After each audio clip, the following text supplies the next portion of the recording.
Where's it? Huh? I was just gonna say, Elliot can just join through his browser. He doesn't have to update Zoom. Well, guess what? He just did because he's right there. Oh, they asked me to update my Zoom. I told them to fuck off. I just joined. Oops, sorry for swearing. Hello, people. It's been a minute. We see you. All you millions. I think we're in the tens of millions of fans of the Bush. Hundreds of billions. Hundreds of billions. We back. Billions. It's Billions upon 2023. billions. Out of this worldly numbers. Just big numbers. Huge on Jupiter. It's been a minute. We're looking forward to it. I know everyone out there has been patiently waiting. We've been hearing people calling for it. We're back. The Bushmen are back. We're fired up for a season. I am, of course, G Hill. I'm in the house. And then I'll pass it over to my brother, the man with the amber hair, who's actually in my house. Are you in I am. I'm currently in your house. And I'm excited to be both here and with you boys. Let's go. Ramon, and then we'll pass it to the other Bushman, Ramon Natali, the caneless man, which we'll get into that in a moment. Are you in the house? I am in the house, boys. Let's go. Sans cane, feeling better. Let's go. All right. Well, we might as well. Your last cone drill was electric, man. The way you fired around out there. I think that titanium rod's giving you superpowers. Oh man. Well, we might as well kick it off with that. Ray, our local Bushman, suffered a femur break while snowboarding in March. I thought I'd follow up with you, Ray. Tack, I saw him at the field the other day. He was asking why you had a cane. He was like, Ray shouldn't be that old. Like, why is he wearing a cane? So why don't you tell the people what the hell happened to you in the off season? All right. Well, we tried to do a lost tapes episode that may or may not appear on social media channels where we covered the whole story. But in case anybody was wondering why good old Ray has been walking around with the cane, no, I am old, but I'm still spry. And yes, unfortunately, I had a little bit of a doozy of a snowboard accident in March. Completely broke the femur in half off of a tree. It's okay. We caught the whole thing on GoPro, so the memory lives on forever. But yeah, so 4 months of recovery. I'm off the cane 2 weeks now. Feeling it, boys. I'm feeling really good. Strength is coming back. Good. Yeah, I don't think he's missed a game on the hillside. For all those who don't know, it's about, I think, a 21-degree angle. I think that's what Evan, one of the local Bushmen, did it. And so that's just some work on the thigh. So, Ray, you get a shout out, obviously, from all the IBL for persevering through this. That's it. Perseverance. That's what we do. We battle through. Can't miss that action. Come on. But our boy Joe, one of the newer Bushmen, one of the bike guys, Ray gets off his cane, and then Joe shows up with crutches. He rolled his ankle playing basketball. Left leg, too. 3 days before the game. And Kirsten's had a bad knee, bad leg. Oh, a fellow Bush lady, Kirsten, shout out. Nothing but bad legs over here. You know what? Actually, what's happening. On the fly, what I'm thinking about is it's kind of like the Sky Dome when it originally had the AstroTurf and how there's so many leg injuries. Like the hillside just weathers your It's turf leg, man. It's hill leg. Hill leg. Oh, well, it's good to be back, boys. Good to be back in the mix. Definitely shout out Jared's buddy, Joe, who is a local Bushman. This guy has been biking literally across the IBL to different parks with his buddies. And now he's been biking all the way to Newfoundland, folks, from Toronto. So we see you, Joe. Appreciate the updates. He's had the Leafs gear with him the whole time. I definitely could not bike to even Kitchener. Newfoundland. That's nuts. Yeah, well, JP, one of the Bushmen, JP up with us, he's from Newfoundland, and he's like talking to Jared about it. He's like, "Oh, Joe's biking on the highway because apparently it's just huge dips and dives over these jagged cliffs." So yeah. Good luck to him. Good luck to him. Yeah. So I thought I'd also give a quick shout out to the newest sponsor of the Leafs, Clinton's, the bar there on Bloor. Shit, I moved to the east. About time. Danforth. thanks for showing up. We saw the efforts with the handing out of the flyers. Elle, what was her name again? Kitty was working the field. So Ray and I did a little test out.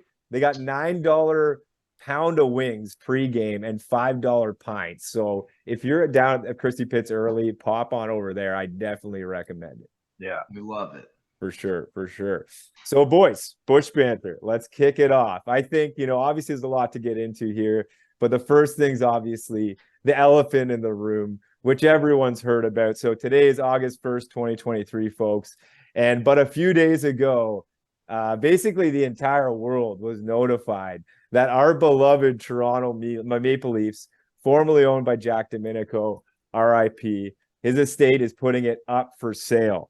This franchise has been around since 1895. And I guess to answer the other elephant in the room, yes, the Bushmen are very interested with ownership in some We put together a conglomeration of very powerful business people up there in the bush. And savvy. Come on. We deserve an introduction at least to this whole process. All right. Like we want to sniff. There's no one else who loves the team more than our little establishment that has grown over the years. And, I think, hey, any interested parties, you know where to find us. Hit us up. At Bushman 1. At the Bushman with the number 1. Hit us on Instagram. Yeah. We want to get involved. Yeah, we definitely want to be involved. Al, you're going to say something there? I was just going to say, of course we want to be involved. We're literally sitting here talking about IBL baseball right now. And it takes up so much of our time, but I love it so much. Yeah. Be a chance to keep this team in Christy Pitts. Yeah. It is very classic Toronto Maple Leafs, though, that it still seems very mysterious. They don't really want to release any information, which, if anybody knows anything about the IBL, I'm pretty sure Jack Domenico maybe didn't file any taxes for 60 years. Yeah, well, we definitely are definitely interested, like Ray said, with any interested parties. And I think our poll that we had on Instagram really proves it. Today we put out a poll: should the Bushmen be involved in ownership? 88% responded, fuck yes. 7% responded, of course. 4% responded, meh, sure. And then 1% wrote hell no, which I'm pretty sure was probably one vote. And if that was you, Davey Mendez, we are coming. I can't believe that we got that one. You know that was Lane Renault, and he was fumbling out there. He meant it. It was for sure Brett Lawson, boys. Come on, we all know this. Well, we will find out who it was. But definitely interested in the support. So I guess on that note, boys, we'll move on from the sale to other things we want to chat about. But I guess the one thing I want to touch both of you on is, if you were to own the team, just pretend you're an individual owner, not the Bush Syndicate as we've discussed. What is the one change you would make? It can be anything: team, roster development, the stadium. What is one change you would make? Ray, I'll pass it to you first. Put you on the hot seat.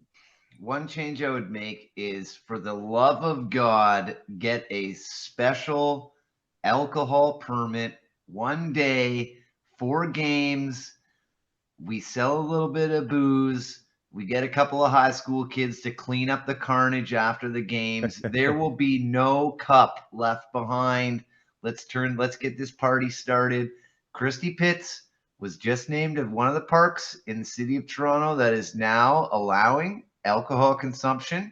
So I think it's a hand-in-hand absolute slam dunk to have a little bit of alcohol sales. My second thing would be maybe 1 or 2 food trucks in that outfield there. Just liven it up. But you better believe we're keeping the team in Christie Pitts. 100%. So Ray, you said it's funny because that did come out news that the city of Toronto just permitted alcohol being consumed in Christie Pitts. We've never drank a beer in Christie What's Pitts. been happening? Yeah, What's been happening so since sober, 2016, man. 17? We've We been watching only this drink game. apple juice. Everyone knows this. It's just Sprite and apple juice. And you know what? Maybe this Warm Sunday I'm Sprite. going to have my first beer in Christie Pitts because Yeah. the Bushmen follow all the laws. We're law-abiding citizens. We've consumed enough pints on that hill to send the can man or woman's kids all the way through Harvard, man. Let's not be. Dude, they're not only through they're Harvard. all driving Teslas.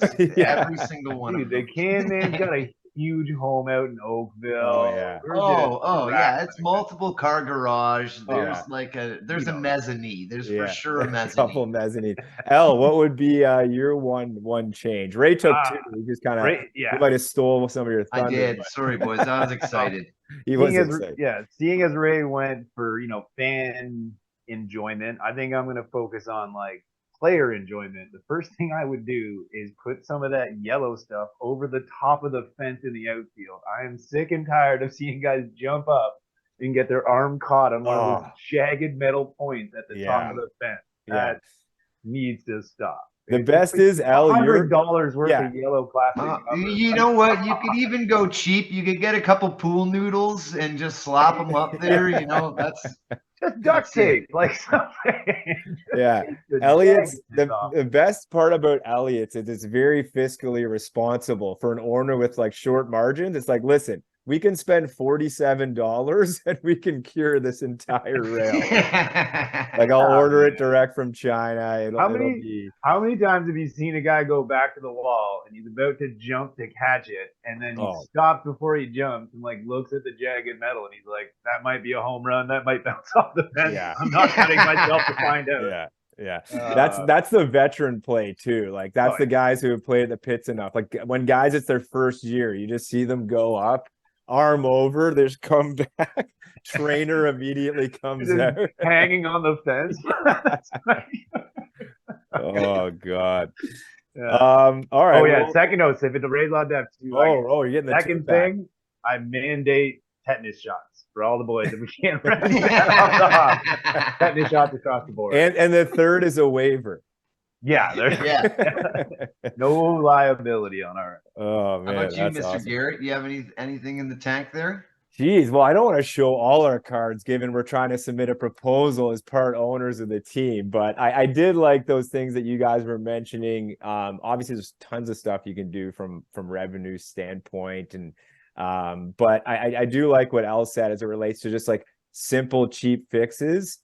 I'm saying like, okay, you could spend some money to work on the dugouts, but you could even just buy a better tarp, because that tarp that has been hanging on both sides. I think it was one tarp that they cut in half. Oh my God. Like, yeah, boys, I feel for you. Jack cut one tarp in half. I feel for you. Like we could just do a GoFundMe right now for like $20 each, and we'll get some new tarps in there. So the worst part is the visiting team's dugout tarp is like taut, and ours is like all mangled up and loose. Yeah. What's going on here, boys? Tighten the tarp.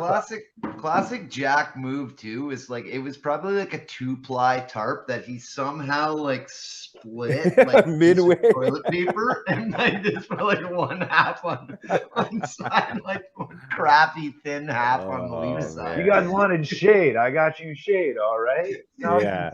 That's amazing. That's amazing. Good stuff.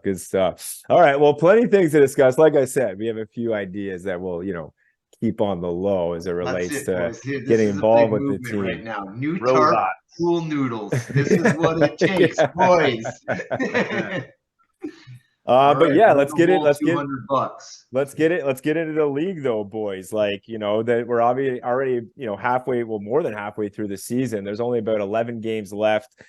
So right now I thought I'd just give you kind of a quick rundown on the standings as it stands and what those potential playoffs matchups would be. So in first place, running away with it yet again, Welland. They're 24-7 with a plus 91 run differential. They would be hosting Brantford, who's sitting in the 8th seed, 6-26.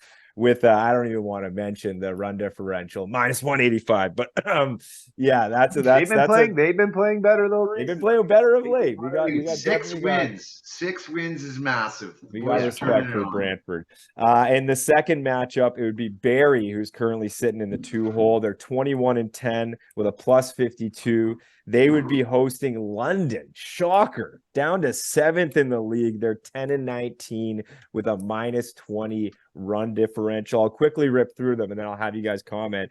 And then third matchup is Kitchener. So they're right behind Barrie, 20-12. They have a better run differential at plus 52. They'd be hosting Guelph, who's 13-19 with a minus 35 run differential. And then the big matchup with the Leafs, currently sitting in 4th place. They're 15-4 with a plus 23. And they would be hosting Hamilton, who's 15-17 with a dead 0. They are not positive or negative in their run differential. That is wild. They're flat, mediocre average. So boys, maybe real quick, like I'll take your thoughts as we go. What do you think of the standings this year? Any matchups to note? We'll obviously get into the Leafs. Yeah.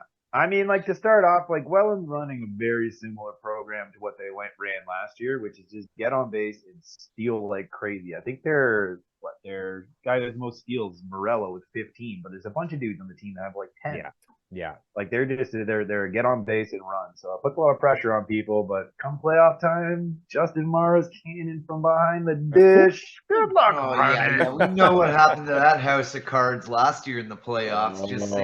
Just saying. Ray, did you have any thoughts on those matchups or even just talking about Toronto Hamilton? That's just a fireworks show waiting to happen. After our last little matchup, we could touch on that in a little bit, but the Leafs are coming on. We had a little bit of a scuffle slide. I'm not going to lie about that, but we're kind of turning it on right now. And I still think we got a chance to catch Kitchener. They've been scuffling a little bit. They've been giving up mega home runs in their park right now. And Ray, Hamilton's been scuffling a little bit. Aren't we currently shelling Kitchener right now? Oh. Did somebody just want a little sports cast update? And now we'll go to Ray live. Well, in case anybody was wondering, currently right now at the top of the bottom of the 7th inning, your Toronto Maple Leafs are laying down a smackdown on the Kitchener Panthers, 13-2. Let's go. 13. Wow. Wow. Man, dude, Vinny's got 2 Jose Vinicius got 2 home runs tonight. He's got 2 home runs. Wow. In the game. Dan Mara went yard bird, Oppo Taco, 3-run shot. Wow. Our boy Justin Mara popped one. The boys have just been down base hits all day. Wow. It's been nice. It's been nice. The boys needed this. The boys needed a big win on Sunday, which we got. Hopefully rolling into another big win right now. And we needed this. The bats were a little quiet the last maybe 2 weeks, and the boys have been starting to fire. The pitching's looking good. I mean, this is when the Leafs turn on, and I'm not worried for a second that we're going to go for a ride this playoffs, I think. I like it. Coming in hot. Yeah, go ahead, El. Oh, I was just gonna say, like you can see it kind of like there's like a pretty clear divide between the teams that are winning and losing, and the teams that are ahead of us that are winning. I'm like, pretty sure we've beaten all of you guys in the playoffs over the last 2 years. So we're breathing down your neck. Watch your back. I like it. I like it. Smelly Kitchener just got a home run. Whatever. Whatever. All right. Well, Ray will be coming in from the desk if there's any hot updates to give us as we continue on here. So, boys, obviously, like I said, it's a first episode of the year. We are going to put out some more people. Sorry for the delay. But maybe like a reflection, any memorable moments from this year? Like, Ray, you just mentioned there's a little dust up between Hamilton and the Leafs at the end of last game, or any signings. It's been a while, boys. Anything to note of this year that you remember? I want to give a special shout out to Jose Vinicio for making 2 of the most incredible defensive plays I have ever seen at shortstop. Straight 2 up. Full extension grabs. One was on a line drive that I didn't think anyone had a chance to get, and that had double written all over it. and the second one on a one hopper up near his glove, grabs it, ticks it over to Danny Mara at second, fires it over to Casaldo for an inning-ending double play. I think they had bases juice, so it saved a run. And then, of course, my other one would have to be Salazzo's 145-foot laser beam from beyond the third base. Literally got the ball in a full run, turned, threw it over to first, got the guy out. It's unbelievable. Again, this year's defensive plays have been next level by the boys. For sure. Shout out the defense. Ray, do you have any like memorable games or any players or anything to note of this year? Boys, it's just been a whirlwind of good times, man. That's it. I've been having a great time down there in the pits. Just good times all around. Just good times all around. That's every it. time. Watching every smashes, watching come from behind wins. It's watching been great. The crumble. Like in true Maple Leaf style, with help from none other than the Bushmen. You know, we're rocking a pretty solid home record again this year. Not gonna say we have something to do with it, but gonna say we have something to do with it. Unreal. Yeah. Well, obviously, tons of stuff happening. I had that noted down. Jose's defense this year has been insane. He's been saving runs all over the park. Same to Lazo there on the hot corner. D. Rich raising from the dead. Dustin Richardson, our closer of all years. We thought he had finally hung him up. He's joined the team midway through the year. And I thought in terms of our starters, you know, like Greener, Procopio, and Alvarado have really, you know, taken a pretty good step here as starters. You know, shout out to obviously all of our pitching staff, but I thought those three guys have been, you know, pretty reliable here. Other thing to note, obviously some new arrivals to the team. You know, we got Taylor Lepard, a stud pitcher coming out of a Southern Hampshire University. You got Evan Elliott. Evan Elliott, dude, this guy's a beast. He's like the Undertaker's kin. Hey, man, he's the younger brother of the Undertaker. They both are huge and terrifying individuals. So I just thought it's been great. And then obviously the elephant also in the room is we do have a new coach. You know, shout out Tops. You've been a part of this organization for so many years, and we respect you. Would love to have you over at the Hill for some beers or on Bushbanter. But they got a new manager, Rob Butler, ex-Blue Jay, Canadian legend, only Canadian to have ever won the World Series, which is wild. He's in the mix as our coach this year. So lots of changes, and I thought I just want to highlight those for the people. Wait, I think that's incorrect. I mean, Freddie Freeman won with the Braves, but he's first Canadian then. First Canadian, yeah. I think Freeman. That's a good question. His mom was Canadian, and he plays for Team Canada. He's played for Canada. Yeah. I'd be interested what he. I guess maybe. I mean, homegrown Canadian, Rob. I don't want to take anything away from Rob. Yes. I'm sorry, Rob. Dude. I'm not trying to grab you, man. I'm not trying to grab you. Yeah. Robbie's coming for you. Dude, Bobby's been in my ears, man. Holy moly. Bobby's been in my ear. He's like 97 beside MVP. Forget Rob Butler. It's Bobby Armstrong all day. I love it. Yeah, that's also. Everybody knows that Rob Butler didn't win 97 Leaside MVP, all right? That goes to none other than Bobby Armstrong. He's been doing a lot of Bobby Armstrong giveaways. The Bobby giveaway. For people who don't know, Bobby Armstrong is a local legend at Christie Pitts. He's always down the third baseline. He's got his baseball glove. And his claim to fame over the years that we've always been watching is that he beat out Rob Butler for the 97 Leaside High School MVP. And he would announce it throughout Christie Pitts. And all of us were, you know, like, why is this guy calling out Rob Butler? Sure enough, this year, Rob Butler joins the Leafs as manager. And Bobby A has never been more quiet down the sideline. I haven't heard him yelling as much this year. I also want to point out that Rob Butler won a World Series with the 93 Blue Jays. So I understand why he wasn't in the running for the Leaside MVP. Yeah, exactly. Straight but up. You know what? I think if it went back to it, like 15-year-old Bobby A versus 15-year-old Rob Butler, I go Bobby A. Wow. Bobby A. Is it going 9 innings at least? Or 9 rounds? Bobby's pitching, 9 rounds? Yeah, it's just like they pitch to each other. It's just 3 outs, 1-on-1. Wow. They switch play all the time. I think Bobby throws a no-hitter. We might have to set that up as like a fundraiser for the team. Okay, let's save that. Yeah, no, let's save that. We own the team. Let the Bobby mother battle. Oh, that's awesome. All right, well, we're kind of up against it, but I thought I'd come back with, our classic trivia that we tend to do, where you guys, take your stabs at these great trivia questions, usually hit at about a 10% clip. So I thought I'd be a little bit easier on you. Generous. This is going to be name that player based on heckle or song. Okay. Oh, I like it. So for the buzz in, I want you guys to go Bobby A. Oh, I like it. All right, ready? Okay, so we're gonna serve them up to you guys because you have been struggling of late. So the first person to say Bobby. Hold on. The last time you did this, you asked some really obscure questions that nobody would get. I never said it was gonna be easy. All right, so you guys ready? It's gonna be first one. These are gonna be quick, so I know you guys are gonna nail them. All right. So you name that player based on heckle or song. Let's go. Lame Lane. Bobby A. Elliot?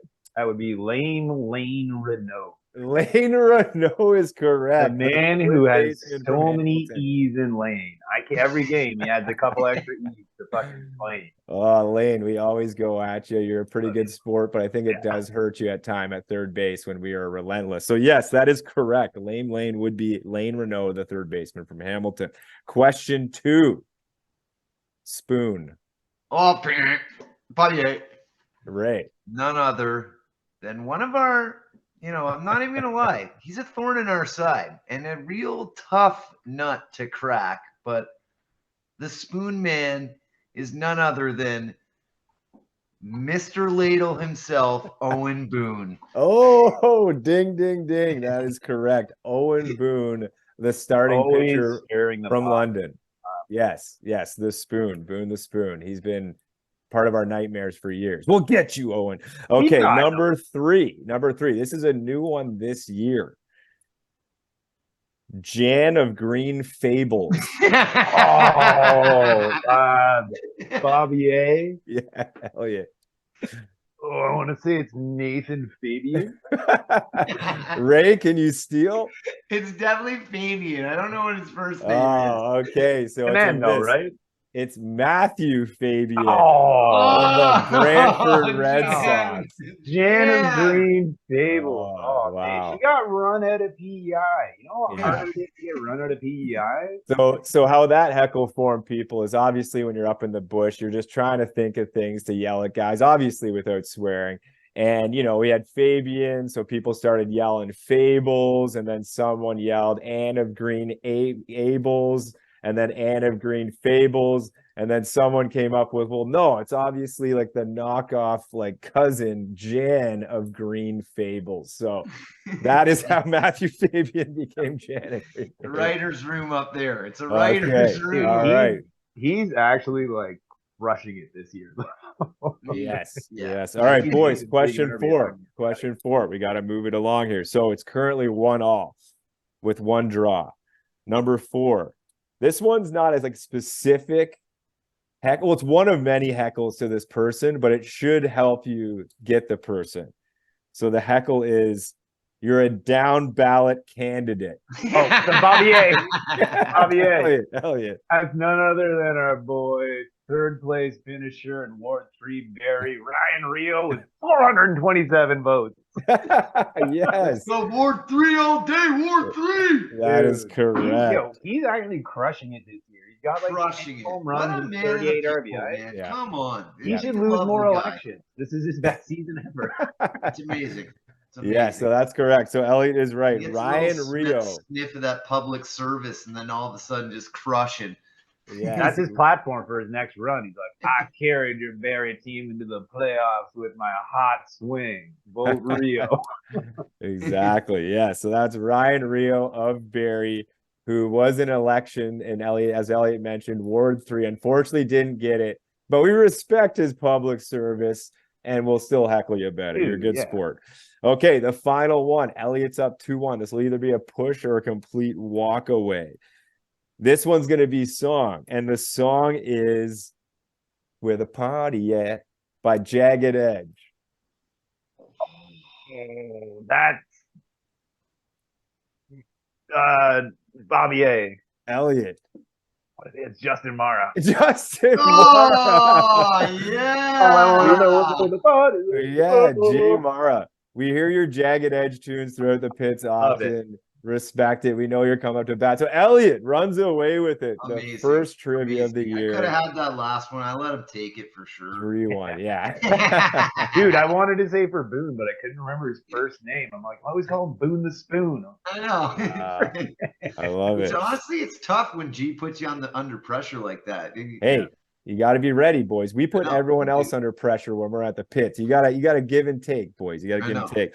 All right. Well, we're really coming up against it. So, boys, is there anything you wanted to chime in on? Any like notes? Anything to mention before we close the gates here? On my end, like when you touched on the pitching before about Greener, Alvarado, and Procopio all like settling in as starting pitchers. Frankly, like our starting pitching over the last little bit's actually been pretty darn consistent. Like Procopio has really turned it around. He had like 3 rough outings in a row, and then the last 3 have been great. Unfortunately, he had to get a fourth in the last inning. Alvarado is just an absolute beast on the road. I'd love to see him pitch at home, but he only seems to pitch on the road. Yeah, he was pitching again tonight in Kitchener. Absolute monster. He loves it. He's a road dog. Pitch for us, man. Come home. He loves it. Come home. I know. Dude, and Greener utilizing those analytics up in the Jays. He loves the analytics. Greener's been on fire this year, man. Love it. I'm loving to see it. And then our bullpen's an absolute nightmare. The batting order is always good. power. It's coming home, boys. The chip's coming home. The chip's coming home. So 11 pieces are in place. 11 games remaining. As Ray mentioned, 12 tonight. Looks like it's going to be a W for the Leafs. There's 4 home, 7 on the road. So Alvarado, he's going to get some work. The season ends August 20th at home versus the Guelph Royals. As always, everyone, we love the support. Support at the Bushman 1. If you're at the games, throw it up on Instagram. Give us a mention. We always love chatting with all you guys. And support the Bush for getting some equity here. We want to be team. We want to be a part of the team that takes over this team and takes to the next level. So I love you guys. I'm out in Michigan. I'll see you back at the pits on Sunday. Go Leafs. I'll be there tomorrow. El, you coming to the game tomorrow, Wednesday nighter versus Beer Big Cats? Oh, yeah. And on a hot note, Josh Matlow, the owner of the Berry Bay Cats, said he's bringing something by for the Bush. I hope to Christ it's a Ryan Riho election sign. It's like him standing like this, like, oh, Ryan Riho, I want that. I will put that up in my son's room if that is what we get. And that is my love for Riho. That's glorious. Well, boys, you're going to have to keep me posted about that. Josh, we love you. You're a big supporter of the Bush. Go Leafs, go. Boys, I'll be tracking it from the road. Let's get it this year. It's our time. Championship. We had 2 tastes. Let's eat the meal. All right? Let's go. Yeah, we're not doing some. Yeah, let's go. Go Leafs. I love it, boys. I love it. Let's rock and roll.